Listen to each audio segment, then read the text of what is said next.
The redevelopment of our church buildings has been a long journey. It's been on the agenda for years, in fact decades, but about 4 years ago the Lansdowne Group was formed to give the project a fresh impetus.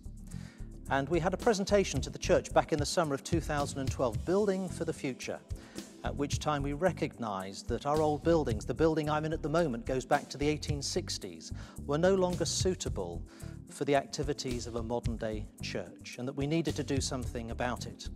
So we produced our Regeneration programme, spanning from the summer of 2012 to the end of 2016, when we hope to be in our new facilities.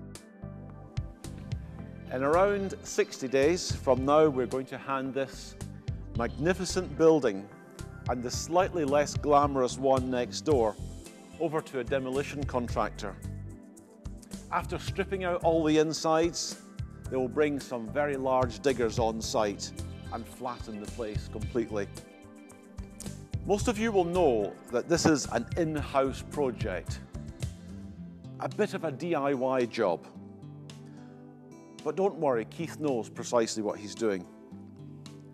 First things first, foundations, always a great place to start. Lots of concrete, probably about 30 loads, mixed in with lots of steel reinforcement.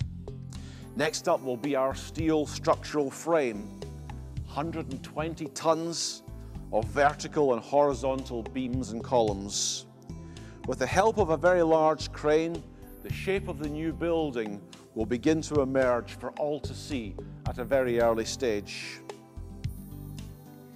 So by the beginning of 2017, what will we have? Well, we hope a brand new building, of which this is a model.